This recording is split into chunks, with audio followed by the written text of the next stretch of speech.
తులారాశి. ఈ రాశి వారికి రోజు కొంత అనుకూలత పెరుగుతూ ఉంటుంది. చేసే పనుల్లోపట మీకు కలిసి వస్తుంది. ప్రయత్నాలు ఫలిస్తాయి.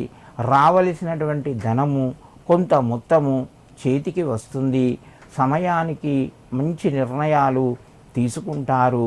బంధువుల ద్వారా శుభవార్తను వింటారు. ఉద్యోగ రంగం లోపట అనుకూలంగా ఉన్నది. తులారాశి వారు ఈరోజు అచ్యుతాయ నమః అని చెప్పి 11 సార్లు చదువుకొని మీ పనులు ప్రారంభించండి. మీకు మరింత శుభయోగం కలుగుతూ ఉంటుంది. వృశ్చిక రాశి. ఈ రాశి వారికి రోజు మధ్యమ స్థాయిగా చెప్పవచ్చును. చేసే పనులు మెల్లగా ముందుకు వెళ్తాయి. వ్యాపార రంగంలో కొంత కలిసి వస్తుంది. కొత్త పెట్టుబడులు పెట్టేటందుకు ఆలోచించి నిర్ణయాలు తీసుకోండి లేదా వాయిదా వేసుకోండి. దానివల్ల మీకు కొంత కలిసి వస్తుంది. శ్రమ తక్కువగా ఉన్న పనులు మెల్లగా ముందుకు వెళ్తాయి.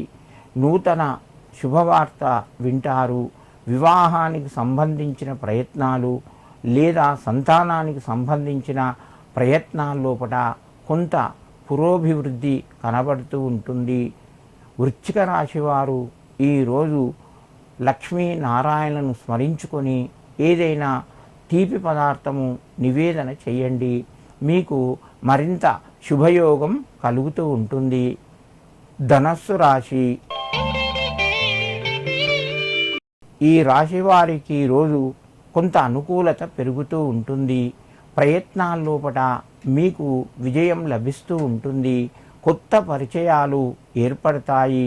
సమయానికి మిత్రుల ద్వారా సహాయము అందుతూ ఉంటుంది. దూర ప్రయాణాలు చేయవలసి వస్తుంది. ఆధ్యాత్మిక చింతన పెరిగి దైవ కార్యక్రమం లోపట పాల్గొంటారు. ఉద్యోగ రంగంలో ఉన్నవారికి అందరి సహకారము సంపూర్ణంగా లభిస్తూ ఉంటుంది.